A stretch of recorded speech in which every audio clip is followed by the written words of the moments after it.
Hello दोस्तों, स्वागत है आपका अपने YouTube चैनल सफलता की मंजिल में। दोस्तों, इससे पहले वाली वीडियो में हमने लेखांकन के जो प्रणालियाँ होती है, जो सिस्टम होता है, उसको हमने समझा। उसके साथ साथ दोस्तों हमने लेखांकन के आधार और उसके प्रकार भी देखे थे। इसके अलावा भी दोस्तों हमने घटनाओं के बारे में जाना था कि जो व्यावसायिक घटनाएँ यानी जो व्यावसायिक घटनाएँ होती है वो कौन कौन सी होती है, यानी वो दोस्तों उसके प्रकार भी हमने देखे थे।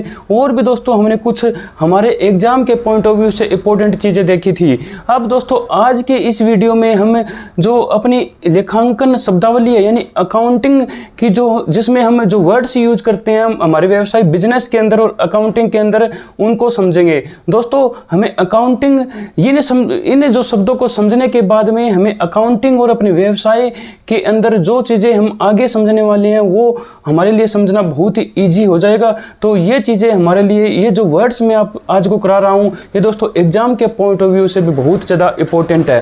तो दोस्तों हम सबसे पहले देखते हैं, हम अपने जो मूल प्रलेख होते हैं यानी सोर्स जो डॉक्यूमेंट्स होते हैं उनको हम देखते हैं। यानी मूल प्रलेख है, मूल प्रलेख या जिसे हम सोर्स डॉक्यूमेंट्स कह सकते हैं, जिसे हमें सोर्स हम इनको डॉक्यूमेंट कह सकते हैं। सोर्स डॉक्यूमेंट्स यानी ये ऐसे डॉक्यूमेंट्स होते हैं, ऐसे प्रलेख होते हैं दोस्तों जिनके आधार पर हम अपने व्यवसाय के अंदर, अपने अकाउंटिंग के अंदर दोस्तों लेखा करते हैं। यानी ये लेखा करने के आधार होते हैं, यानी इन्हीं के आधार पर व्यवसाय के अंदर जो प्रारंभिक लेखा किया जाता है वो इन्हीं के आधार पर किया जाता है। यानी क्या लिखेंगे सबसे पहले कि प्रारंभिक लेखा करने का आधार, कि प्रारंभिक लेखा करने का आधार, लेखा करने का आधार।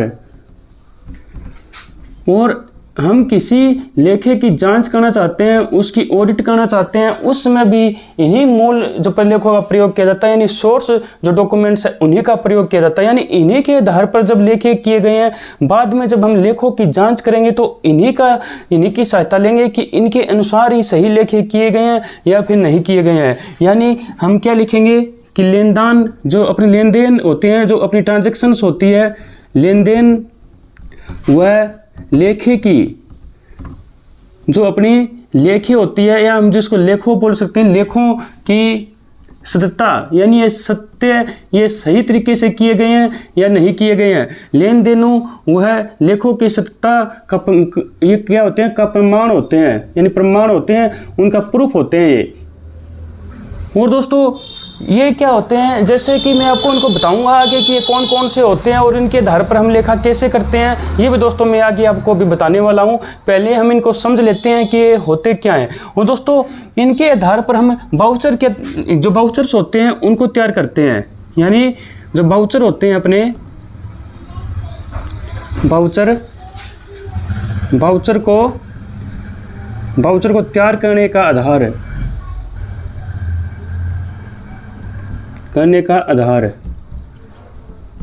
दोस्तों ये जो मूल प्रलेख होते हैं, सोर्स जो प्रलेख होते हैं, ये हमारे प्रत्येक लेन देन के लिए ये हमारे निकल के आते हैं। जैसे मैं आपको बताऊं कि ये सबसे पहले हम देख लेते हैं कि मूल जो प्रलेख होते हैं, हमारे सोर्स जो डॉक्यूमेंट्स होते हैं वो कौन कौन से होते हैं। जैसे मैं आपको, जैसे एक होता है अपना केस मीमो, एक अपना केस मीमो होता है, एक अपना इनवॉइस या फिर हम कह सकते हैं बिल होता है, इनवॉइस या बिल। और दोस्तों अपने कौन कौन से होते हैं, एक अपनी जैसे पे इन स्लिप होता है, पे इन स्लिप मैं बताऊंगा कि ये हमारे कैसे बनते हैं और दोस्तों ये हमारे किस लेन देन के काम आते हैं। तो पे इन स्लिप होता है, एक अपना दोस्तों रिसिप्ट होती है यानी रसीद जिसको हमें बोलते हैं। और डेबिट नोट होता है, अपना डेबिट नोट होता है, एक अपना क्रेडिट नोट भी होता है, यानी क्रेडिट नोट। यानी कौन कौन से हो गए, कैश मेमो हो गया, इनवॉइस और बिल हो गया, पे इन स्लिप हो गया, रिसिप्ट हो गई, डेबिट और अपने क्रेडिट नोट। ये दोस्तों अपनी सभी के सभी मूल प्रलेख यानी सोर्स डॉक्यूमेंट हम इनको बोलते हैं। और भी दोस्तों अपना कोई रहता है तो हम देखते हैं, एक और अपना रह जाता है दोस्तों, वो अपना कौन सा है, वो चेक, यानी एक अपना चेक होता है। तो दोस्तों इस प्रकार से अपने जो ये मूल प्रलेख बनते हैं और ये हमारे किस काम आते हैं, जो प्रारंभिक लेखा करते हैं, यानी इन्हीं के आधार पर हम अपने अकाउंटिंग में रिकॉर्ड्स रखते हैं, यानी लेखा करते हैं, और इन्हीं के आधार पर हम दोस्तों वाउचर्स अपने बनाते हैं। और मैं आपको बताऊं कि ये लेखों की सत्यता की सिद्ध करते हैं, यानी जो लेखे हैं वो सही तरीके से किए गए हैं या फिर नहीं किए गए हैं। और आकर्षण जो यानी अकेक्षण के समय यानी ऑडिटिंग के समय भी इनका प्रयोग किया जाता है। जब उस समय लेखों की हम देखते हैं, जांच करते हैं, तो हम देखते हैं कि जो लेखे हैं वो इसी के आधार पर सही तरीके से किए गए हैं या नहीं। दोस्तों इनके अभाव में जो लेखापाल होता है, अकाउंटेंट होता है वो दोस्तों अपनी मनमानी कर सकता है, यानी बेईमानी कर सकता है। वो अपने हिसाब से कुछ भी लेखा कर देगा। तो लेकिन उस पर कंट्रोल रखने के लिए दोस्तों अपने लेखों में पूरी विश्वसनीयता पैदा करने के लिए ऐसे हम जो अपने मूल प्रलेख है इन्हीं के आधार पर हमें लेखा करना चाहिए। और दोस्तों हम एक पॉइंट यहाँ पर लिख सकते हैं कि अकेक्षण के समय ये उपयोगी होते हैं, यानी अकेक्षण केस में हम यहाँ पर चौथा पॉइंट लिख सकते हैं कि अकेक्षण केस में उपयोगी, कि अकेक्षण केस में उपयोगी।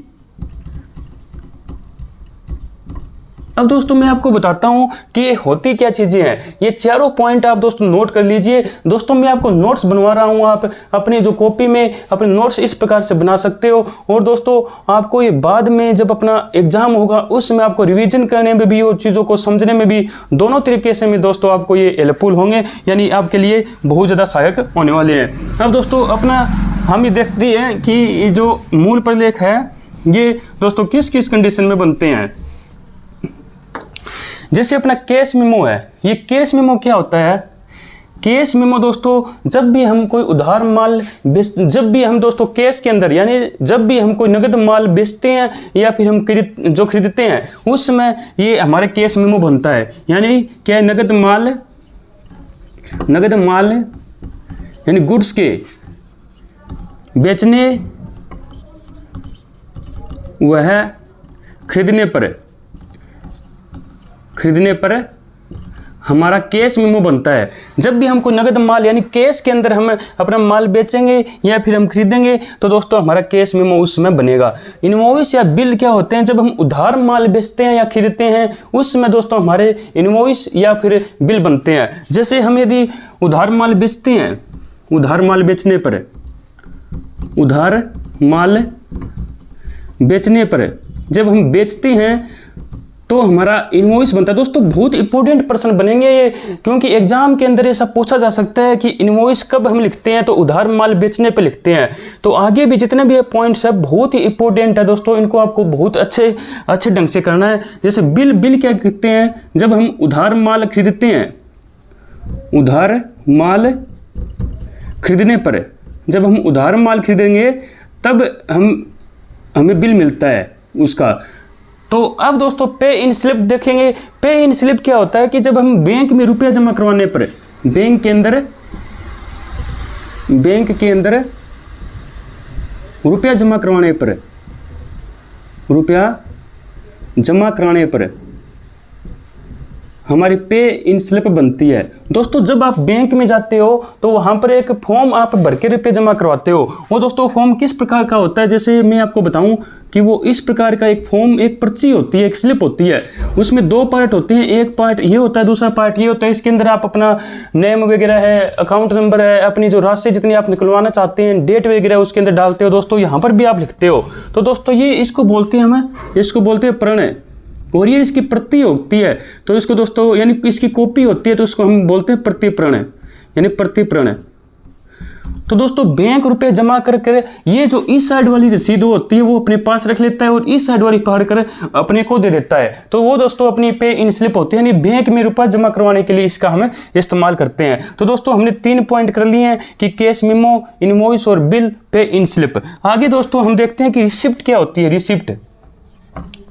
रिसिप्ट क्या होती है दोस्तों, हम किसी से कोई नगद भुगतान प्राप्त करते हैं या फिर दोस्तों हम किसी को नगद भुगतान देते हैं, तब उस समय दोस्तों इसका प्रयोग किया जाता है किसी व्यक्ति को या किसी संस्था को। यानी जो नगद भुगतान करने या मिलने पर यानी किसी से हम 10,000 रुपये मांग रहे थे, उसने हमको 10,000 रुपये दिए, तो हम दोस्तों उसको 10,000 रुपये की रिसिप्ट काट के देंगे। इसी प्रकार हम किसी को 10,000 रुपये का भुगतान करते हैं तो हमें उसके बदले में क्या मिलती है, हमको भी रिसिप्ट मिलती है। डेबिट नोट क्या होता है दोस्तों, डेबिट नोट जब हम किसी पक्षकार को, जब हम किसी संस्था को, किसी व्यक्ति को डेबिट करते हैं तब उसका प्रयोग हम डेबिट नोट हम लिखते हैं। यानी किसी पक्षकार को डेबिट करने पर हम इसको लिखते हैं, डेबिट करने पर इसको लिखते हैं। ये दोस्तों मैं आगे आपको बताऊंगा इसी वीडियो के अंदर कि डेबिट नोट हम कब लिखते हैं, क्रेडिट नोट हम कब लिखते हैं, वो इसी वीडियो के अंदर मैं आपको बता दूंगा। पहले आप इतना देख लीजिए कि किसी पक्षकार को डेबिट करने पर और किसी पक्षकार को क्रेडिट करने पर हम क्रेडिट नोट लिखते हैं। ये किसी पक्षकार को क्रेडिट करने पर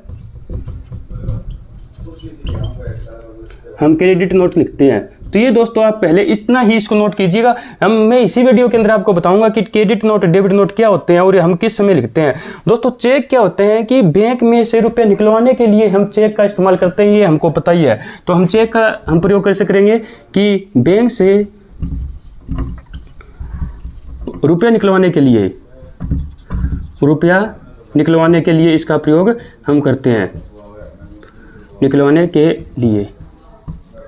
ये दोस्तों हमको पता ही है कि हम बैंक में से रुपये निकलवाने के लिए चेक का प्रयोग करते हैं। तो दोस्तों ये अपने सोर्स डॉक्यूमेंट्स होते हैं, मूल प्रलेख होते हैं, जिनके आधार पर हम अपने अकाउंटिंग के अंदर हम अपना लेखा करते हैं। यानी जब हम कोई नगद माल बेचें या खरीदें तो हमारे पास कैश मेमो होना चाहिए और उस कैश मेमो के आधार पर ही हम अपना लेखा करेंगे। जब हम उधार माल बेचते हैं तो हमारे पास इनवॉइस होना चाहिए। नगद माल, जब हम उधार माल खरीदते हैं तो हमारे पास बिल होना चाहिए, इस बिल के आधार पर हम लेखा करेंगे। और बैंक के अंदर हम रुपये जमा करवाते हैं तो हमारे पास ये स्लिप मिलती है, ये हमारे पास होनी चाहिए और इसी के आधार पर हम अपना लेखा करेंगे। रिसिप्ट यानी कोई नगद भुगतान मिलता है या फिर हम करते हैं तो हमारे पास उसकी रिसिप्ट होनी चाहिए, उसकी एक पर्ची होनी चाहिए, उसी के आधार पर हम अपना लेखा करेंगे। डेबिट नोट का हम किसी पक्षकार को डेबिट करते हैं, क्रेडिट करते हैं तो हमारे पास उसका क्रेडिट या डेबिट नोट होना चाहिए। और हमने बैंक में रुपये जमा करवाए हैं तो यानी हमने बैंक से रुपये चेक के द्वारा हमने निकलवाए हैं तो उसके लिए हमारे पास चेक होना चाहिए, वही हमारा सोर्स डॉक्यूमेंट होगा, मूल प्रलेख होगा, जिसके आधार पर हम अपना लेखा करेंगे। अब दोस्तों इनके आधार पर जैसे मैंने बताया कि हम बाउचर्स बनाते हैं। हम क्या बनाते हैं, बाउचर्स बनाते हैं। हम अपना बाउचर्स देखते हैं कि बाउचर्स क्या होते हैं। दोस्तों इसका स्क्रीनशॉट या फिर अपना जो साथ में कॉपी में आप इसको नोट कर सकते हो। अब दोस्तों हम देखते हैं कि बाउचर्स क्या होते हैं। दोस्तों बाउचर्स भी जो सोर्स डॉक्यूमेंट्स होते हैं, अपने मूल प्रलेख होते हैं, उन्हीं की तरह होते हैं। यानी मैं आपको बताऊंगा अब इनकी डिटेल कि हम लिखेंगे बाउचर।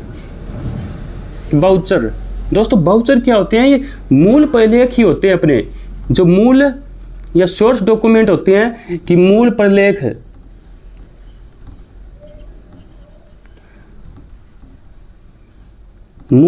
की तरह होते हैं दोस्तों।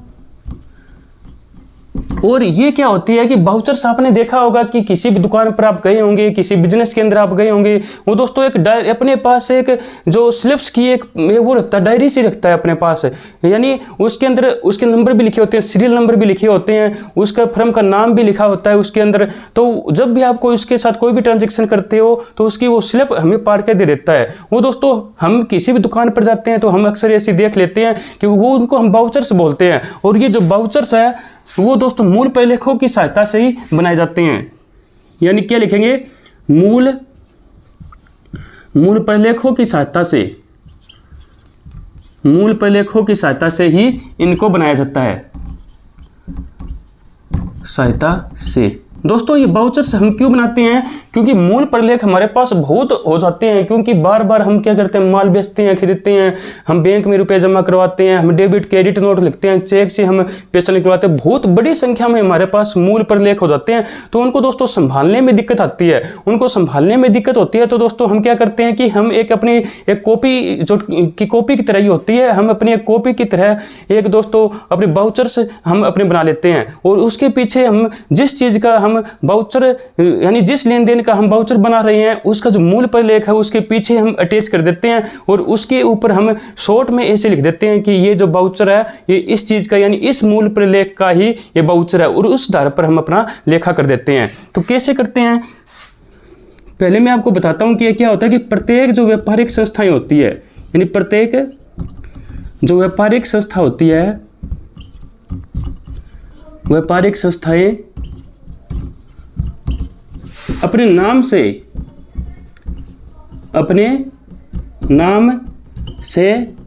जिसमें डेट वगैरह भी लिखा होता है, अपने नाम से इन्हें छपवा लेती है,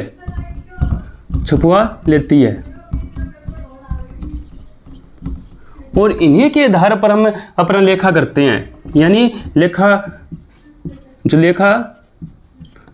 करने का ये आधार होते हैं, लेखा करने का आधार। आप दोस्तों सोचेंगे कि मैंने आपको मूल प्रलेखों में भी हमने लिखवाया था कि लेखा करने का आधार, और मैं आपको बाउचर में भी लिखवा रहा हूँ लेखा करने का आधार, क्योंकि दोस्तों ये बाउचर होते हैं ये मूल प्रलेखों यानी सोर्स डॉक्यूमेंट्स के आधार पर ही बनाए जाते हैं जो लेखा करने का आधार बनते हैं। तो दोस्तों हम देखेंगे तो मूल प्रलेख ही होते हैं वो ही लेखा करने का आधार होते हैं, उन्हीं के आधार पर हम बाउचर्स बनाते हैं जिनके आधार पर हम लेखा करते हैं। तो यानी आप इस बात को ऐसे समझ सकते हो कि मूल जो प्रलेख होते हैं, मैंने पीछे बताया कि मूल प्रलेखों की सहायता से हम क्या बनाएंगे, बाउचर बनाएंगे। हम क्या बनाएंगे, बाउचर बनाएंगे, और बाउचर से हम अपना लेखा करेंगे। तो दोस्तों ये भी इस लेखे का आधार हुआ, फिर ये भी इसका लेखे का आधार हुआ, लेकिन जो मूल आधार होता है वो अपने मूल प्रलेख ही होते हैं। मूल प्रलेखों को संभालने में दिक्कत आती है, उसका रिकॉर्ड हम सही प्रकार से मेंटेन करने के लिए हम अपने बाउचर बना लेते हैं, फिर हम उनका लेखा कर देते हैं। तो दोस्तों अब आप अच्छी तरह से इसको समझ गए होंगे। तो यही मैं आपको समझाना चाहता हूं कि बाउचर क्या होते हैं और अपने मूल प्रलेख जो मैंने बताए पीछे वो अपने क्या होते हैं। तो दोस्तों जब भी हमें कोई डाउट होता है, हमें कोई अशुद्धि मिलती है कि किसी लेन देन में हमारी अशुद्धि रह गई है, यानी कोई लेन देन हमें गलत हो गया है, किसी से हमें कोई वाद विवाद हो गया है, या फिर हम अपने लेखे बनाते हैं उसमें हमारे लेखों में कोई दिक्कत हमें दिखाई देती है, तो हम अपने मूल प्रलेख ही देखते हैं कि ये जो इन मूल प्रलेखों के आधार पर ही हमने सही ढंग से कोई लेखा किया गया है या फिर हमने नहीं किया है, तो ये उस समय हमारे काम आते हैं। तो अशुद्धियों का पता लगाने में भी हम लिख सकते हैं कि अशुद्धियों का पता लगाने में सहायक, ये हम लिख सकते हैं इनका। तो ये दोस्तों अपने मूल प्रलेख या बाउचर थे जो मैंने आपको करवा दिए हैं। तो दोस्तों उम्मीद करता हूँ कि आपको ये बहुत अच्छे तरीके से समझ में आ गए होंगे। फिर भी आपको कोई डाउट रहते हैं तो आप दोस्तों कमेंट के माध्यम से मुझसे पूछ सकते हो। अब दोस्तों हम आगे क्या करते हैं, आगे हम और वर्ड्स देखते हैं कि हमारे बिजनेस और अकाउंटिंग में कौन कौन से वर्ड्स यूज होते हैं, उनको हम करते हैं। हम देखते हैं कि कैपिटल क्या होती है, जिसको हम पूंजी कहते हैं, पूंजी। दोस्तों जो व्यवसाय का मालिक होता है वो अपने बिजनेस के अंदर जो निवेश करता है, जो पैसा लगाता है, उसको हम पूंजी कहते हैं। यानी क्या लिखेंगे, मालिक द्वारा व्यवसाय में विनियोजित पूंजी, यानी विनियोजित पूंजी या धन, जो धन लगाता है, यानी व्यवसाय का मालिक व्यवसाय के अंदर जो धन लगाता है उसको हम जो अपनी पूंजी कहते हैं। दूसरे नंबर पर हम लिखेंगे दोस्तों, ये जरूरी नहीं होता कि वो कैश ही लगाए, यानी कोई पैसा ही लगाए, वो दोस्तों उसके लिए कोई माल से अपना व्यवसाय शुरू कर सकता है, माल वो अपने व्यवसाय के अंदर दे सकता है, या फिर दोस्तों कोई संपत्ति दे सकता है, कोई संपत्ति वो दे सकता है, या फिर दोस्तों वो नगद भी दे सकता है, यानी कैश के अंदर भी अपना व्यापार शुरू कर सकता है, बाद में उसके अंदर पैसा लगा सकता है। दोस्तों जैसे मैं कहूँ मोहन ने 10,000 रुपये से अपना व्यवसाय शुरू किया, तो मोहन ने यहाँ पर 10,000 रुपये अपने व्यवसाय के अंदर लगाए हैं, इन्वेस्टमेंट किए हैं, तो दोस्तों 10,000 रुपये उसकी पूंजी होगी। बाद में दोस्तों वो 10,000 रुपये उसके लिए कम रहते हैं, तो वो दोस्तों बाद में और भी रुपये लगा सकता है, तो और भी वो जो रुपये लगाएगा वो भी दोस्तों उसकी पूंजी में शामिल हो जाएगा। तो मान लीजिए वो 5,000 रुपये और लगाता है तो उसकी पूंजी बढ़कर 15,000 रुपये हो जाएगी। तो अपने व्यवसाय के अंदर जितने रुपये वो लगाता है, जितनी वो विनियोजित करता है, इन्वेस्टमेंट करता है, वो अपनी पूंजी कहलाती है। तो दोस्तों मैं आपको बताता हूँ कि इसका लेखा कहाँ पर करते हैं, इसका हम लेखा कहाँ पर करते हैं। इसको अपनी जो बैलेंस शीट होती है, जो स्थिति विवरण होती है, उसके जो लायबिलिटी साइड होती है, अपनी जो लायबिलिटी साइड होती है, तो उसके अंदर दोस्तों हम अलग से यानी कैपिटल दिखाते हैं। कैपिटल के अंदर हम ये दिखाते हैं सोल्ड प्रोप्राइटरशिप और जो पार्टनरशिप जो फर्म होती है उसके अंदर हम कैपिटल से हम दिखाते हैं। लेकिन जो हमारी जो कंपनीज होती है उसके अंदर दोस्तों हम शेयर कैपिटल या फिर शेयर होल्डर्स जो अपने होते हैं उसके अंतर्गत हम ये पूंजी दिखा देते हैं। तो दोस्तों जैसे मैंने बताया कि पृथक अस्तित्व की अवधारणा के अंदर कि मालिक और व्यवसाय दोनों अलग अलग होते हैं, तो दोनों ये दोस्तों अलग अलग ही होते हैं। हम मालिक के स्थान पर हम उसकी पूंजी का यूज करते हैं, हम कैपिटल शब्द का यूज यहाँ पर कर लेते हैं, और ये इतनी कैपिटल के लिए वो है व्यवसाय का लेनदार बन जाता है कि व्यवसाय से मालिक कितने रुपए मांग रहा है। बाद में हम इस पर ब्याज भी दे सकते हैं, कोई जरूरी तो नहीं होता कि ब्याज हम दें, लेकिन दोस्तों ब्याज भी इस पर दोस्तों इसको मिल सकता है। लाभ तो दोस्तों लाभ या हानि होती है वो तो दोस्तों इसको मिलती ही है। तो दोस्तों ये मैंने बताया कि कैपिटल अपनी क्या होती है। आगे हम देखते हैं कि हरण है, हरण का देखते हैं कि हरण यानी कि हरण क्या होता है, यानी ड्राइंग क्या होता है, तो वो देखते हैं। हरण है, जिसको हम इंग्लिश में ड्राइंग, दोस्तों ये जो हरण है यानी कि ड्राइंग क्या होता है, यानी कि जो अपनी ड्राइंग क्या होता है, जब व्यवसाय अपने निजी पर्सनली इस्तेमाल के लिए अपना रुपया बिजनेस से निकालता है तो दोस्तों वो हरण बन जाता है। तो मान लीजिए वो है अपने पर्सनल हित के लिए, अपने पर्सनल इंटरेस्ट के लिए कुछ रुपया निकाल लेता है, तो वो दोस्तों उसका भी हम लेखा करेंगे कि उसने 10,000 रुपये निकाल लिए हैं, 5,000 रुपये जितने भी वो निकालता है हम उसका भी लेखा करेंगे।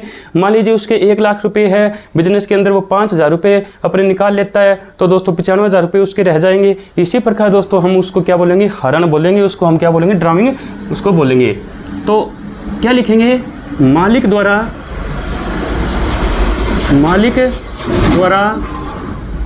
व्यवसाय से यानी बिजनेस से, ये जरूरी नहीं होता कि वह नगद में ही यानी कैश में ही रुपया निकाले, यानी जो रुपया ही निकाले वो दोस्तों माल भी निकाल सकता है। मालिक द्वारा व्यवसाय से नगद यानी फिर नगदी या फिर माल निकालने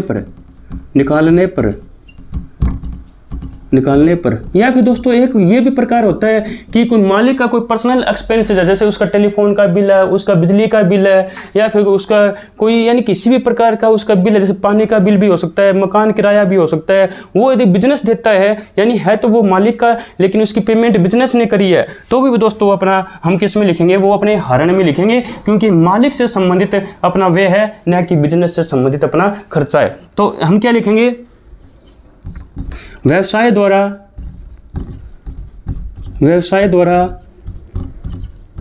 मालिक के, जो उसका ओनर होता है, मालिक के व्यक्तिगत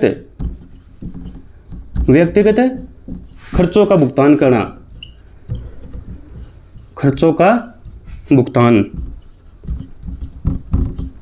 जैसे मैंने आपको बताया कि उसके मकान का किराया उसने भुगतान किया, मकान का किराया उसने भुगतान किया, जो मालिक का मकान है उसमें यदि दोस्तों बिजनेस जिस मकान में चल रहा है उसका किराया आता है तो वो बिजनेस का खर्चा होगा, लेकिन यहाँ पर मकान का मालिक रह रहा है और उसका किराया दे रहा है बिजनेस, तो यहाँ पर किस में लिखेंगे, हम हरण में लिख देंगे। और क्या हो सकता है, LIC का भुगतान हो सकता है कि LIC क्या होता है, जीवन बीमा प्रीमियम होती है, ये दोस्तों LIC प्रीमियम का भुगतान हम करते हैं। LIC प्रीमियम का भुगतान ये दोस्तों मालिक का यदि हम करते हैं, ये मालिक का ही होता है क्योंकि ये जीवन पर लिया गया होता है उसके, तो भी हम हरण में इसको इस्तेमाल करते हैं। और दोस्तों हमारा जैसे आयकर होता है, इनकम टैक्स किस पे लगता है, मालिक पर ही लगा होगा, क्योंकि बिजनेस पे तो इनकम जो टैक्स लगता नहीं है वो तो दोस्तों कॉर्पोरेट अपना टैक्स के अंदर आ जाता है। तो आयकर का यदि हम भुगतान करते हैं, इनकम टैक्स का यदि हम भुगतान करते हैं, तो वो भी हम किस में लिखेंगे, हरण में लिखेंगे, यानी अपना ड्राइंग में लिखेंगे। तो इस प्रकार से दोस्तों अपना ये हरण हो जाता है। यानी जब मालिक व्यवसाय के अंदर रुपया लगाता है तो हम उसको पूंजी कहते हैं, जब वो निकालता है तो उसको हम दोस्तों हरण कहते हैं, यानी कि हम उसको ड्राइंग कहते हैं। तो ये दोस्तों आपको समझ में आ गया होगा। अब दोस्तों हम देखते हैं कि लायबिलिटी क्या होती है। लायबिलिटी क्या होती है, यानी दायित्व। लायबिलिटी क्या होती है ये हम देखते हैं। लायबिलिटी, दायित्व क्या होता है दोस्तों, भविष्य में अन्य पक्षकारों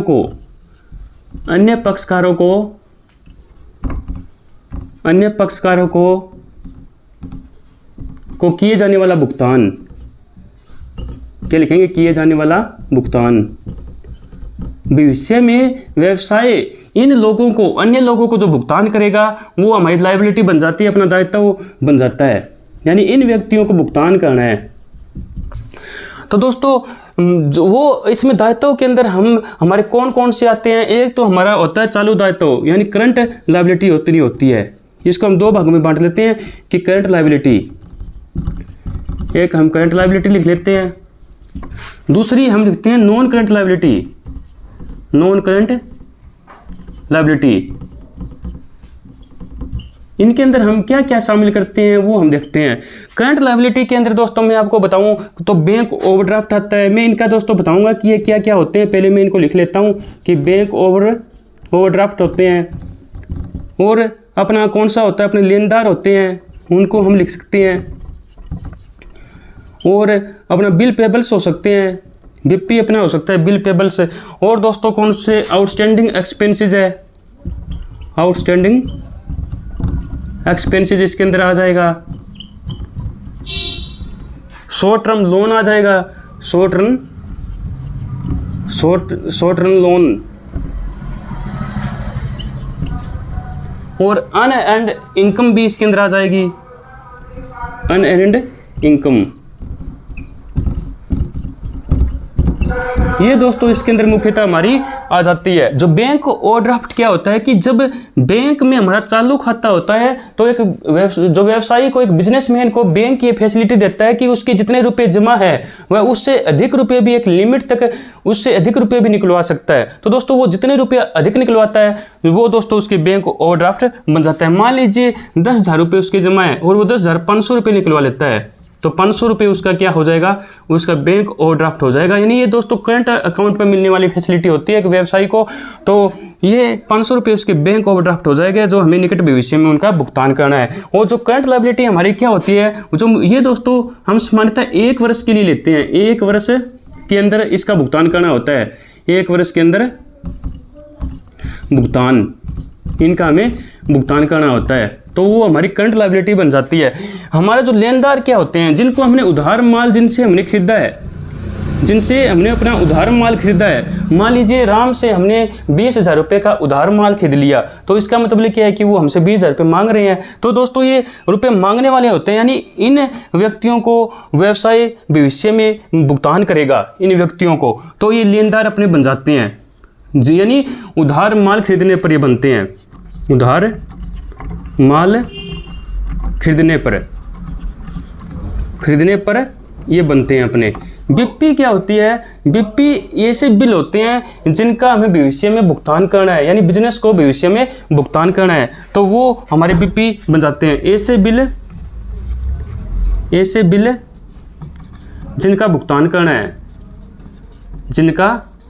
करना है, वो दोस्तों अपने बीपी होते हैं, यानी बिल्स पेबल्स होते हैं, यानी इनका भुगतान करना है। आउटस्टैंडिंग एक्सपेंसेस क्या होते हैं, वो खर्चे जिनका भुगतान करना भी रहता है, यानी जो क्या होते हैं, अदित खर्चे इनको बोलते हैं, अदित व्यय इनको बोलते हैं। शॉर्ट टर्म लोन, यानी हमने बहुत कम समय के लिए, साल 6 महीने के लिए यदि हमने कोई लोन लिया हुआ है, पैसा लिया हुआ है, तो दोस्तों हम करंट लायबिलिटी के अंदर लिखेंगे। अनएर्न्ड इनकम क्या होती है, ऐसी इनकम जो हमने कमाई नहीं है लेकिन फिर भी वो हमको प्राप्त हो गई है, वो यानी अगले वर्षों के लिए हमें प्राप्त हुई है, तो दोस्तों हमारी इस जो साल के लिए हमारी अनएर्न्ड इनकम बन जाएगी, यानी वो अनुपार्जित आय बन जाएगी, अनुपार्जित आय बन जाएगी, तो हम उसको करंट लायबिलिटी के अंदर लिखेंगे, क्योंकि अगली साल से रिलेटेड होती है मोस्टली, तो ये इस साल की संबंधित नहीं होती है, तो ये हमें एडवांस पेमेंट मिली हुई होती है। मान लीजिए हमने 12 महीने का किराया हमें मिलना है और हमें 13 महीने का मिल गया, यानी 1 महीना का हमें एडवांस मिल गया, तो वो हमारी अर्न्ड एंड इनकम बन जाएगी, यानी अनुपार्जित आय बन जाएगी जो भविष्य के लिए हमें मिली है, तो वो भी हम करंट लायबिलिटी के अंदर हम लिखते हैं। दोस्तों नॉन करंट लायबिलिटी क्या होती है? नॉन करंट लायबिलिटी के अंदर हम ऐसी लायबिलिटी को शामिल करते हैं जो हमें 1 साल या 1 साल के बाद में जिसकी हमें पेमेंट करनी है, यानी 1 वर्ष के बाद, 1 वर्ष के बाद भुगतान करनी है। ये 5 वर्ष के लिए, 10 वर्ष के लिए, 15-20 वर्षों के लिए, लंबे समय तक के लिए भी ये हो सकती है। तो दोस्तों इसको भी हम 2 भागों में बांट सकते हैं। एक अपना भाग कौन सा हो सकता है? इंटरनल हो सकता है, इंटरनल हो सकता है। एक अपना एक्सटर्नल हो सकता है, एक्सटर्नल। इंटरनल में तो दोस्तों मैंने जैसे बताया है, जो कैपिटल आती है अपनी, जो मालिक वाला होता है, इसके अंदर जो मालिक रुपए हम जो बिजनेस से मांगता है, शेयर होल्डर्स फंड इसके अंदर आ जाते हैं। एक्सटर्नल कौन से होते हैं? लॉन्ग टर्म है दोस्तों, ये ध्यान में रखना है। तो लॉन्ग टर्म के अंदर ऐसे व्यय जो लंबे समय के बाद में हमें किए जाने हैं, तो सबसे पहले हम लिखेंगे लॉन्ग टर्म बोरोइंग्स जो अपनी होती है, जैसे डिवेंचर्स होते हैं, बैंक लोन होते हैं, या जो पब्लिक डिपॉजिट्स होते हैं, वो हम इसके अंदर लिखते हैं। जनता से हमने पैसे लिए हैं बिजनेस से, तो हम इसके अंदर लिखेंगे। बैंक से लोन लिया है तो हम इसके अंदर लिखेंगे लंबे समय के लिए, यदि लोन लिया। डिबेंचर्स हम इसके लिए अंदर लिखेंगे। दोस्तों मैं डिबेंचर्स आके बताऊंगा कि क्या होते हैं, अभी आप यहाँ पर मैं इसकी थ्योरी आपको करवा रहा हूँ कि डिबेंचर क्या होते हैं, वो यहाँ पर हम इसके अंदर लिख देंगे। और भी दोस्तों अपने जितने भी जो हमारे लॉन्ग टर्म के प्रोविजंस होते हैं वो भी हम इसके अंदर लिखते हैं, यानी लॉन्ग टर्म जो प्रोविजंस बनाते हैं, जैसे कि रिडम्पशन ऑफ डिवेंचर, जो डिवेंचर्स का रिडम्पशन करने के लिए हम बनाते हैं वो हम इसके अंदर लिख देंगे। जो सीकिंग फंड हम यदि बनाते हैं वो इसके अंदर लिख देंगे। वो दोस्तों कंपनी के इसमें आएगा। अब हमारे पास ऐसा कोई ये नहीं है, तो दोस्तों आप इसको समझ गए होंगे। जो हमें शॉर्ट टर्म के लिए हमें भुगतान करना है वो दोस्तों हमारा क्या होगा, हमारी जो करंट लायबिलिटी बन जाएगी। जो लॉन्ग टर्म में हमें भुगतान करना है वो हमारी नॉन करंट लायबिलिटी बन जाएगी। आप अभी इतना ही समझ लीजिए, बाद में जैसे जैसे हम आगे बढ़ेंगे वैसे वैसे दोस्तों मैं चीज़ों को आपको समझा दूंगा। तो अब ये जो करंट लायबिलिटी आप समझ गए होंगे, नॉन करंट के अंदर भी दोस्तों मैंने आपको बता दिया है। अब दोस्तों हम समझते हैं एसेट्स। एसेट्स क्या होती है, यानी संपत्तियां। संपत्तियां क्या होती है वो हम करते हैं।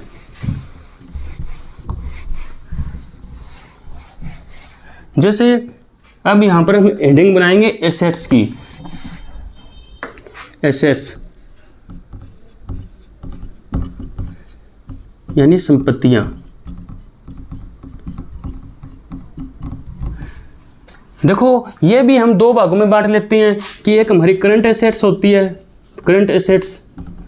दोस्तों मैंने आपको एक सिद्धांत बताया था कि चालू अवधारणा का, गोइंग जो कंसेप्ट बताया था उसमें मैंने यही बताया था कि हम एसेट्स को करंट और नॉन करंट में हम क्यों बांटते हैं, लायबिलिटी को हम करंट और नॉन करंट में हम क्यों बांटते हैं, क्योंकि हम यह मान के चलते हैं कि अपना जो बिजनेस है वो लॉन्ग टर्म तक चलता रहेगा, लंबे समय तक, अनिश्चित काल तक चलता रहेगा। तो दोस्तों हम इसको करंट और नॉन करंट में बांट लेते हैं। हमें पता हो कि हमें बिजनेस सिर्फ 6 महीने के लिए करना है, तो 1 साल के लिए करना है, तो दोस्तों हम इसको ऐसे नहीं करेंगे।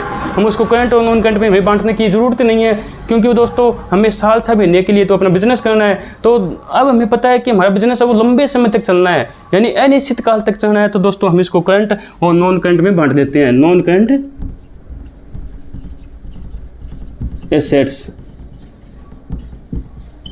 तो हम जो करंट एसेट्स में हमारी कौन कौन सी आती है वो मैं आपको बता देता हूँ।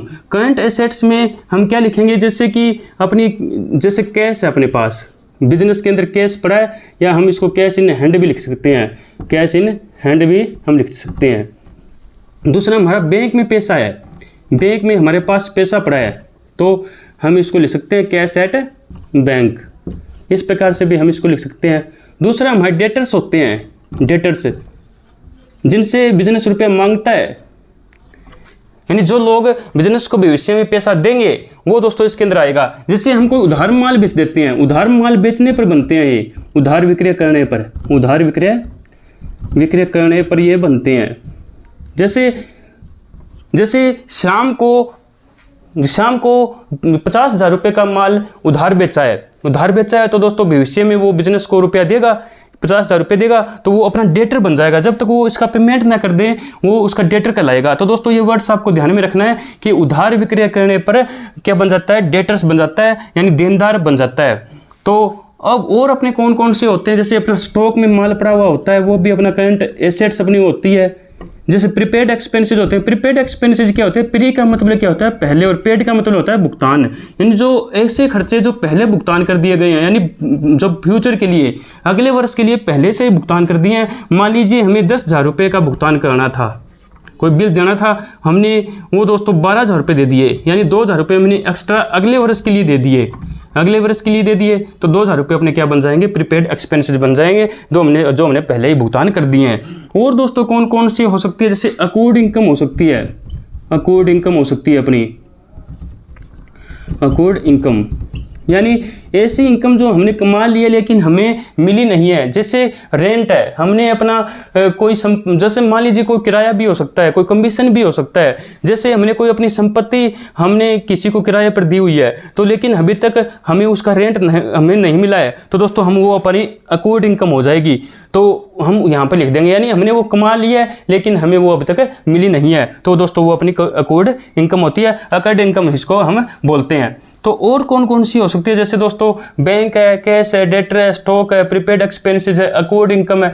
और भी दोस्तों हमारे जो क्वेश्चन इसके अंदर आएगी उस समय मैं आपको बता दूंगा। जो मेनली अपनी क्या होती है, यही अपनी करंट एसेट्स होती है जो हम अपने बिजनेस के अंदर मोस्टली लिखते हैं। आगे दोस्तों non current assets, non current assets हमें नाम से पता है ये ऐसी एसेट्स होती है जो हमें 1 साल के अंदर कैश में परिवर्तित हो जाती है, यानी 1 साल के अंदर, 1 वर्ष के अंदर नगद में परिवर्तित हो जाती है। ऐसी एसेट्स होती है ये, और ये 1 साल से अधिक समय तक है। दोस्तों ये अपने व्यवसाय में हम इनकी सेवाएं लेने के लिए, इनकी सर्विसेज लेने के लिए और अपनी इनकम को बढ़ाने के लिए ऐसे एक्सपेंसेस हम करते हैं। ये छोटे अमाउंट में होते हैं और ये बार बार होते हैं, लेकिन ये दोस्तों बड़ी अमाउंट में होते हैं। जैसे मैं आपको बताऊं कि नॉन करंट एसेट्स हम कैसे कैसे लिखते हैं। जैसे प्लांट एंड मशीनरी है, प्लांट एंड मशीनरी है अपनी, लैंड एंड बिल्डिंग है, लैंड एंड बिल्डिंग है, फर्नीचर्स है अपना, फर्नीचर है, बहुत सारी होती है दोस्तों।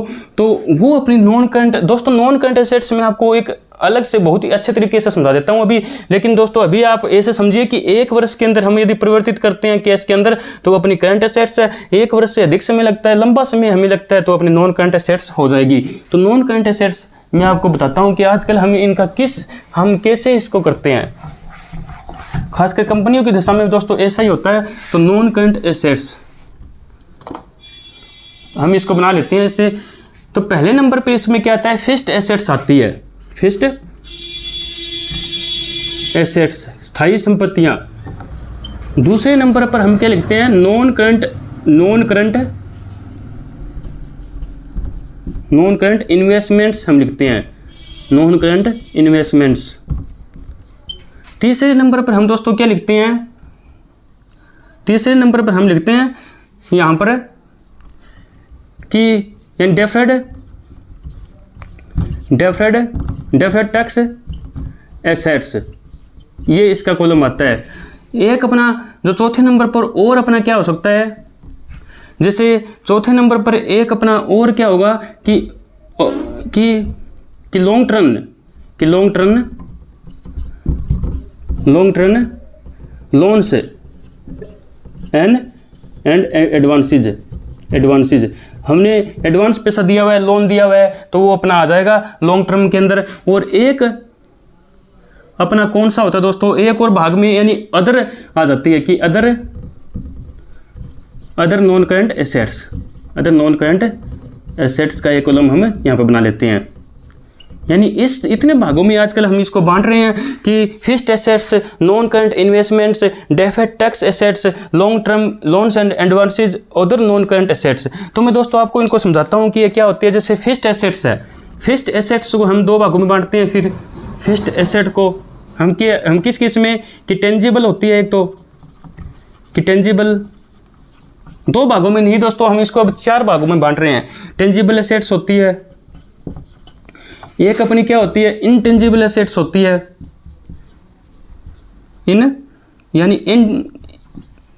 इन जो टेंजिबल एसेट्स होती है, और एक अपनी होती है कैपिटल क्या लिखेंगे, work in process, work in process. अरे एक अपनी क्या होती है कि development and fixed intangible assets ये होती है दोस्तों। इसमें हम क्या लिखते हैं कि फिक्स्ड एसेट्स को हमने 4 भागों में बांट दिया, tangible, intangible, capital, work in process और अपनी development and fixed intangible assets. इसमें ये होती है कि टेंजिबल ऐसी एसेट्स होती है जो हमें दिखाई देती है, जिसको हम आंखों से देख सकते हैं, जिसको हम छू सकते हैं। जैसे मैंने बताया था, जैसे प्लांट एंड मशीनरी है, फर्नीचर है, ये दोस्तों इनका भौतिक स्वरूप होता है। और अपनी लैंड एंड बिल्डिंग है, जैसे लूज टूल्स है, यानी छोटे जो औजार होते हैं, इनको दोस्तों बहुत बार हम करंट एसेट्स में भी शामिल कर लेते हैं, हम इसको फिक्स्ड एसेट्स में भी हम इनको लेते हैं, वो कंडीशंस पे डिपेंड करता है। एक अपना दोस्तों लाइव स्टॉक भी होता है, लाइव स्टॉक। दोस्तों ये लाइव स्टॉक क्या होता है, जिसको हम पशुधन कहते हैं, ये पशुधन, ये दोस्तों अब तो बहुत कम ये प्रचलन में है, लेकिन पशुधन में आपको बताऊं कि पुराने समय में जब परिवहन के साधन नहीं हुआ करते थे, तब दोस्तों पशुओं के ऊपर ही जो परिवहन का साधन हुआ करता था। जब हम कोई माल खरीद कर लेके आ रहे हैं, माल हम बाजार में लेके जा रहे हैं बेचने के लिए, तो दोस्तों उसमें परिवहन के साधन के तौर पर हमें पशुओं का ही प्रयोग किया करते थे। तो बिजनेस के अंदर दोस्तों पशु को रखा करते थे, तो वो दोस्तों अपने लाइव स्टॉक कहलाते थे, यानी पशुधन उनको हमें कहते थे। तो दोस्तों ये उस समय हम इसका इस्तेमाल करते थे। इनटेंजिबल एसेट्स कौन सी होती है, जो हमें दिखाई नहीं देती, उनका कोई भौतिक स्वरूप नहीं होता, लेकिन हम उनको फील कर सकते हैं। जैसे कि अपनी गुडविल है, गुडविल यानी ख्याति है, प्रसिद्धि है किसी फिल्म की, या फिर हम ले सकते हैं कॉपीराइट है किसी का, यानी कॉपीराइट्स है, तो वो हम यहाँ पर लिख सकते हैं। और अपनी कौन सी हो सकती है, जैसे कि कोई यानी किसी ने कोई ट्रेडमार्क लिया है किसी संस्था ने, तो ये ट्रेडमार्क इसके अंदर आ जाएगा। पेटेंट्स इसके अंदर आ जाएगा कि पेटेंट्स को हम यहाँ पर लिख सकते हैं।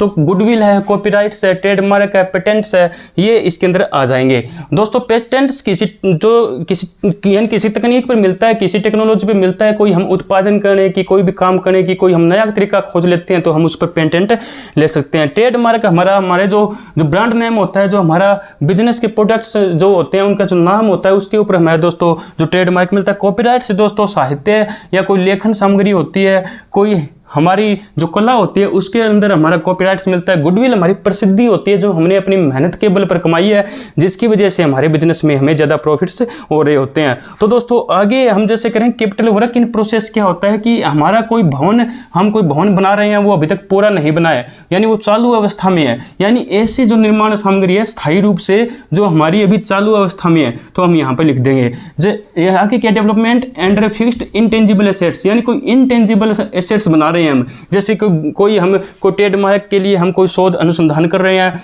कॉपीराइट्स के लिए कर रहे हैं, पेटेंट्स हम लेने के लिए कर रहे हैं, हम उस पर जो अपना खर्चा आता है दोस्तों, इसमें कोई ये जरूरी नहीं होता कि 1-2 साल में ये दोस्तों बन जाए, ये लंबी प्रोसीजर के तौर पर इसको बनते हैं। अच्छा इसके लिए R&D यानी रिसर्च एंड डेवलपमेंट इसके लिए करना होता है, शोध अनुसंधान करना होता है। तो दोस्तों जितना उस पर खर्चा लगता है हम यहाँ पर उसको लिख देते हैं। नॉन करंट इन्वेस्टमेंट्स कौन सा होता है, जहाँ पर हमने किसी कंपनी के शेयर्स खरीदे होते हैं, डिवेंचर्स खरीदे होते हैं, कहीं पर हमने लोन दिया होता है लंबे समय के लिए, तो हम यहाँ पर उसको लिख देंगे। अदर्स में बाकी बची हुई सारी आ जाएगी। तो दोस्तों डेफर्ड टैक्स एसेट्स में वो आती है, यदि हमारा जो टैक्स ज़्यादा बनता है तो हम यहाँ पर इसको लिख देते हैं, यानी पेमेंट से हमने ज़्यादा टैक्स कर दिया है, यानी दे दिया है। तो दोस्तों इस प्रकार से अपना ये सारा चीज़ें आती है, जो हमने संपत्तियों को हमने समझ लिया है। संपत्तियाँ क्या होती है, जो व्यवसाय में अपनी सेवाएं देने के लिए खरीदी जाती है, न कि उनको आगे बेचने के लिए। उनको आगे बेचने के लिए नहीं खरीदा जाता है, उनकी सेवाएं लेने के लिए, व्यवसाय में उनका प्रयोग करने के लिए, अपने व्यवसाय की उपयोगिता को बढ़ाने के लिए, उत्पादन को बढ़ाने के लिए हम इसको खरीदते हैं। संपत्तियों को, जिनका अपना हक होता है, उस पर अपना अधिकार होता है, वो अपनी क्या कहलाती है, संपत्तियां कहलाती है। अब दोस्तों आगे हम चलते हैं और आगे हम और अपने जो शब्द है उनको हम देखते हैं। इसको दोस्तों अब हम साफ कर लेते हैं और आगे जो हमारे जो शब्दावली है, जो इंपॉर्टेंट शब्द बनते हैं अपने बिजनेस के अंदर, अपने अकाउंटिंग के अंदर, उनको हम करते हैं। ये दोस्तों आपको आगे समझने के लिए, अकाउंट समझने के लिए, अपनी जो बिजनेस जो ट्रांजेक्शन है, बिजनेस के जो लेन देन है, बिजनेस को समझने के लिए दोस्तों बहुत ही ज़्यादा आगे काम आने वाली है। उस समय दोस्तों आपको ये पता चलेगा कि ये चीज़ें क्या होती है। उस समय दोस्तों हम सीधे जैसे प्रैक्टिकल कोई क्वेश्चन करेंगे बिजनेस के अंदर, हम इन वर्ड्स का यूज करेंगे तो आप समझ नहीं पाओगे। अब मैं आपको इनको समझा रहा हूँ, तो आप इनको समझने के बाद में आगे जब हम कोई प्रैक्टिकल क्वेश्चन करेंगे, अपना जो बिजनेस जैसे मैनेजमेंट करेंगे, अपना जो बिजनेस स्टडी करेंगे, उस समय भी आपको ये चीज़ें काम आएगी। अब दोस्तों हम करते हैं कि लेन देन क्या होता है। लेन देन, जब एक व्यवसाय किसी अन्य संस्था से, किसी व्यक्ति से या किसी व्यक्ति से या फिर किसी संस्था से या फिर किसी संस्था से कोई मौद्रिक व्यवहार करता है, कोई मौद्रिक व्यवहार करता है। मौद्रिक का मतलब जिसको हमें मुद्रा के तौर पर माप सकते हैं, कोई मौद्रिक व्यवहार करता है, तो दोस्तों हम उसको क्या कहते हैं, उसको हम लेन देन कहेंगे। यानी कोई बिजनेस है वो किसी अन्य व्यक्ति से, हम लिख देता हूँ यहाँ पर अन्य किसी व्यक्ति से या किसी संस्था से कोई मौद्रिक यानी कोई मुद्रा के रूप में मापने योग्य कोई व्यवहार करता है। जैसे किसी संस्था को माल बेच दिया उधार में, या फिर नकद में बेच दिया, या किसी की सैलरी की भुगतान कर दी, किसी हमें विज्ञापन का खर्चा दिया है, हमने जो भी खर्चे करते हैं जैसे प्रिंटिंग एंड स्टेशनरी का खर्चा कर दिया है, जो भी किया है, तो दोस्तों वो लेन देन अपना कहलाएगा। बशर्ते हम उसको मुद्रा के तौर पर माप सकते हो। तो दोस्तों अब हम देखते हैं कि जो लेन देन हम करते हैं किसका है। लेन देन मुख्यतः हम करते हैं माल का। तो माल क्या होता है, यानी गुड्स बोलते हैं इसको बिजनेस के अंदर। हम जिस वस्तु का व्यापार करते हैं या बिजनेस करते हैं उसको दोस्तों हम क्या कहते हैं, माल कहते हैं। यानी हम जिस वस्तु का व्यापार किया जाता है, व्यापार किया जाता है मतलब क्या है कि उसका क्रय विक्रय किया जाता है, उसको खरीदा बेचा जाता है, तो हम उसको क्या कहते हैं, माल कहते हैं। जिसको हम बिजनेस के अंदर, व्यापार के अंदर खरीदते हैं, बेचते हैं, तो दोस्तों उसको हमारा वो माल बन जाता है। मान लीजिए कोई कपड़े का व्यापारी है, वह यदि कपड़ा खरीदता है तो दोस्तों उसके लिए वो क्या होगा, माल होगा, यानी गुड्स होगा। यदि वह अपने ग्राहकों को बैठने के लिए एक स्टूल खरीदता है या मेज खरीदता है, तो दोस्तों वो क्या हो जाएगा, उसके लिए एसेट्स हो जाएगी, क्योंकि वो उसको आगे बेचने के लिए नहीं खरीदता, बल्कि अपने व्यवसाय में सेवाएं देने के लिए और ग्राहकों की सेवाएं करने के लिए, दोस्तों अपने बिजनेस को बढ़ाने के लिए वह उसको खरीद रहा है। तो दोस्तों वो उसके लिए क्या बन जाएगी, एक एसेट संपत्ति बन जाएगी। यदि वह कपड़ा खरीदता है तो वो उसके लिए माल होगा। यदि वह ग्राहकों को बैठने के लिए कोई टेबल खरीदता है, कुछ जैसे कि कोई स्टूल वगैरह खरीदता है, तो वो दोस्तों उसके लिए एसेट्स हो जाएगी। यानी जिसका हम क्रय विक्रय करते हैं वो अपना माल बन जाएगा। और दोस्तों माल के लिए हम क्या करते हैं, अपने बिजनेस के अंदर 5 शब्दों का यूज करते हैं माल के लिए। वो मैं आपको बताता हूं कि कौन कौन से शब्द होते हैं। दोस्तों बहुत ही इंपॉर्टेंट शब्द आने वाले हैं, ये हमारे बहुत काम आएंगे ये शब्द, खासकर अकाउंटिंग के अंदर। तो सबसे पहले हम लिखते हैं परचेज। माल के लिए शब्द यूज किए जाने वाले हैं।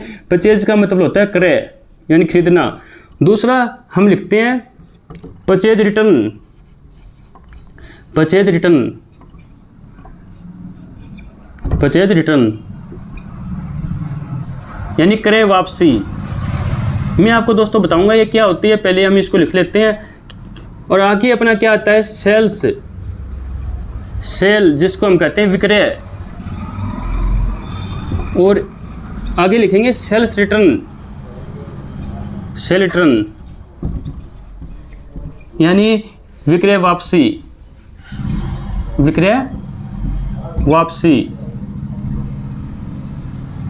और एक होता है अपना स्टॉक। ये हम 5 शब्द अपने माल के लिए, गुड्स के लिए, जिसका हम व्यापार करते हैं उसके लिए यूज करते हैं। जब हम उसको खरीदते हैं, उसको हम क्रय करते हैं, तो दोस्तों अपने लिए परचेज बन जाता है। जब हम खरीदा हुआ अपना माल वापस बेचते हैं, वापस क्यों भेजेंगे, या तो उसने ज़्यादा मात्रा में बेच दिया है, या उस माल में कोई दिक्कत है, या फिर उसने ज़्यादा महंगा लगा दिया है, या फिर निर्धारित शर्तों के अनुसार उसने नहीं भेजा है हमको, तो दोस्तों हम उस माल को वापस कर सकते हैं। तो भेजा गया यानी खरीदा गया माल जब हम वापस करते हैं तो हम उसको क्रय वापसी कहते हैं। इसको दोस्तों एक हम रिटर्न आउटवर्ड भी कहते हैं।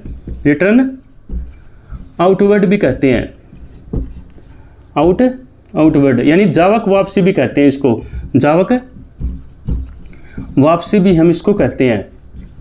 इनके अंदर दोस्तों मैं बताऊं, उधार और जो नगद दोनों प्रकार के माल आते हैं। इसके अंदर उधार भी खरीदा जा सकता है और दोस्तों नगद भी खरीदा जा सकता है। दोनों तरह के माल यदि हम क्रय करते हैं तो वो हमारे परचेज के अंतर्गत ही आएगा। लेकिन दोस्तों एक और मैं बताऊंगा जी, अब अपना ये जैसे मैंने बता दिया परचेज रिटर्न क्या होता है, क्रय यानी खरीदा गया माल वापस करना है, उसको हम रिटर्न आउटवर्ड भी जावक वापसी भी कहते हैं। सेल्स क्या होता है, माल को बेचना, माल को बेचना।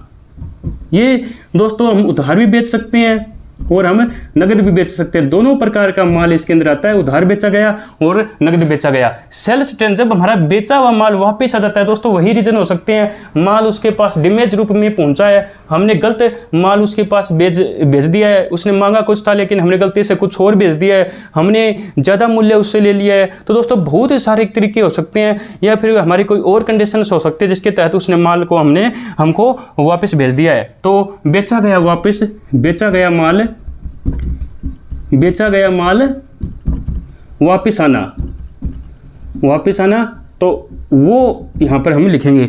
और दोस्तों इसको क्या कहते हैं, रिटर्न आउटवर्ड भी कहते हैं इसको रिटर्न यानी इनवर्ड कहते हैं। इनवर्ड यानी हमारे पास आ रहा है ना, तो इसको हम रिटर्न इनवर्ड कहेंगे, यानी क्या कहेंगे, आवक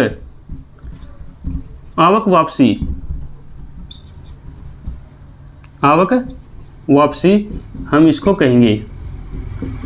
तो दोस्तों स्टॉक क्या होता है, जो हमारा माल हमारे पास पड़ा है अपने स्टॉक के अंदर, वो दोस्तों उसके लिए हम स्टॉक शब्द का यूज करते हैं। ये दोस्तों माल हमारे पास कैसे रूप में हो सकता है, कच्चे यानी रॉ मटेरियल के तौर पर हो सकता है। जब हमारी कोई मैन्युफैक्चरिंग कोई संस्था है तो उसके अंदर दोस्तों रॉ मटेरियल के तौर पर हो सकता है। जो अर्ध फिनिश गुड हो सकती है उसके अंदर, अभी वो जो माल है वो दोस्तों फैक्ट्री के अंदर बन रहा है दोस्तों, यानी वो अभी तक फिनिश नहीं हुआ है, तो दोस्तों इस रूप में भी वो हो सकता है, यानी अर्ध निर्मित माल उसको हमें बोलते हैं। ये दोस्तों फिनिश्ड गुड के तौर पर हो सकता है, जो माल बनकर तैयार हो गया है तो उस तौर पर भी वो दोस्तों हमारे पास स्टॉक हो सकता है। लेकिन दोस्तों मैनुअली हम जो अभी कर रहे हैं वो ऐसे समझिए आप कि जो हमारा माल बिना बिका हुआ अपने स्टॉक के अंदर पड़ा हुआ है, उसको दोस्तों उसके लिए हम स्टॉक शब्द का यूज हम करते हैं। तो दोस्तों ये 5 शब्द है जो हम माल के लिए यूज करते हैं। दोस्तों आगे जब हम प्रैक्टिकल क्वेश्चन करेंगे तो इन शब्दों का हम बार बार यूज करेंगे, तो आप इनको अच्छे से देख लेना। परचेज का मतलब उधार या नगद माल क्रय करना होता है। जब हमारा क्रय किया हुआ माल हम वापस भेज देते हैं तो परचेज रिटर्न कहलाता है, इसको हम रिटर्न आउटवर्ड भी कहते हैं। सेल्स,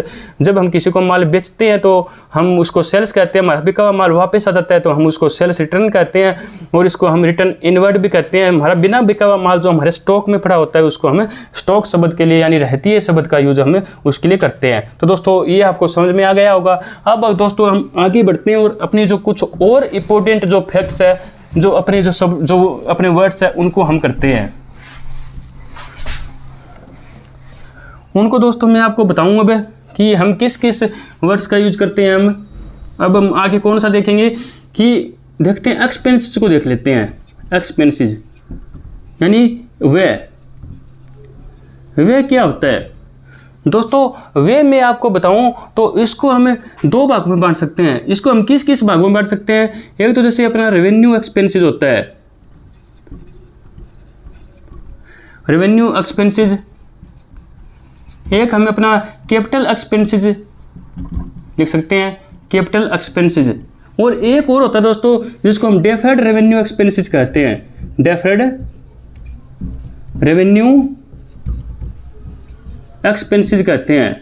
ये भी दोस्तों अपना हो सकता है। तो दोस्तों ये किस किस तरह के होते हैं, रेवेन्यू एक्सपेंसेस होते क्या हैं। सबसे पहले तो ये देखते हैं हम आय प्राप्त करने के लिए, इनकम प्राप्त करने के लिए जब हम कुछ खर्चा करते हैं तो हम उसको व्यय कहते हैं, एक्सपेंसेस कहते हैं। जैसे हम माल को खरीद कर लेके आएंगे, माल को हमने खरीदा तो उस पर हमने खर्चा किया, माल को हम अपने गोदाम में लेकर आएंगे तो हम उस पर भाड़ा वगैरह देंगे तो उस पर हमने खर्चा किया, माल को बेचेंगे तो हम कोई विज्ञापन देंगे, माल को बाजार में लेके जाएंगे तो उस पर हम खर्चा करेंगे। तो दोस्तों सारी की सारी ये चीज़ क्या होते हैं, एक्सपेंसेस होते हैं। और हम क्यों करते हैं, हम इनकम प्राप्त करना चाहते हैं ताकि हम माल को बेचकर, उस माल को बेचकर हम अपना पैसा कमा लें, इनकम प्राप्त कर लें। तो दोस्तों उसके लिए जो हमारा खर्चा किया जाता है वो उसे हमें एक्सपेंसेस कहते हैं, यानी व्यय कहा जाता है। ये ऐसे खर्चे होते हैं जो लगभग हमारी लेखा वर्ष से संबंधित होते हैं, एक वर्ष के लिए ही किए जाते हैं और ये बार बार किए जाते हैं, यानी ये नियमित प्रकृति के होते हैं, नियमित बार बार किए जाने वाले खर्चे ये होते हैं।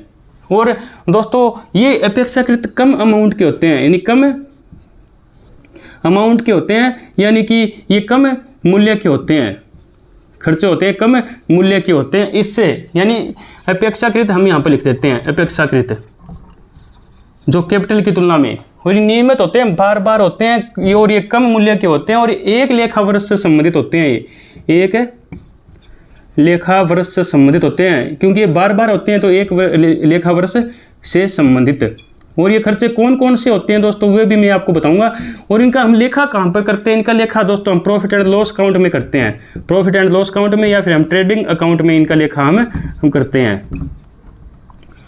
इनका लेखा हम यहाँ पर करते हैं, यानी बार बार होने वाले खर्चे जो कम मूल्य के होते हैं, जो एक लेखा वर्ष से संबंधित होते हैं। और दोस्तों इनका लेखा हम trading and profit loss account में करते हैं, तो वो हमारे रेवेन्यू एक्सपेंसेस बन जाते हैं। और इसको दोस्तों हम फिर यदि इसके खर्चे कौन कौन से होते हैं, जब मान लीजिए कोई वेजेज का, कोई मजदूरी का भुगतान कर दिया हमने, कोई सैलरी का भुगतान कर दिया हमने, या फिर दोस्तों हमने कोई चुंगी कर दे दिया, या फिर दोस्तों हमने कोई भाड़ा दे दिया, जैसे कोई फ्राइट दे दिया, कोई भाड़ा हमने को भुगतान कर दिया माल को लेकर आए उस समय, या फिर दोस्तों कोई प्रिंटिंग एंड स्टेशनरी का व्यय हो गया, कोई प्रिंटिंग एंड स्टेशनरी का व्यय हो गया, या कोई टेलीग्राम का व्यय हो गया, अपना ऑफिस एक्सपेंसेस हो गए, वो सारे के सारे इसके अंदर हम शामिल करते हैं रेवेन्यू एक्सपेंसेस के अंदर। कुछ दोस्तों डायरेक्ट एक्सपेंसेस होते हैं जो हमारे माल पर लगते हैं, तो दोस्तों जैसे रेवेन्यू है, फ्राइट है। जैसे दोस्तों कुछ हमारे जो इनडायरेक्ट एक्सपेंसेस होते हैं, जो अप्रत्यक्ष कर होते हैं, जैसे स्टेशनरी है, प्रिंटिंग एंड मशीनरी है, अपने ऑफिस एक्सपेंसेस है, वो सारे के सारे इसके अंदर आ जाएंगे।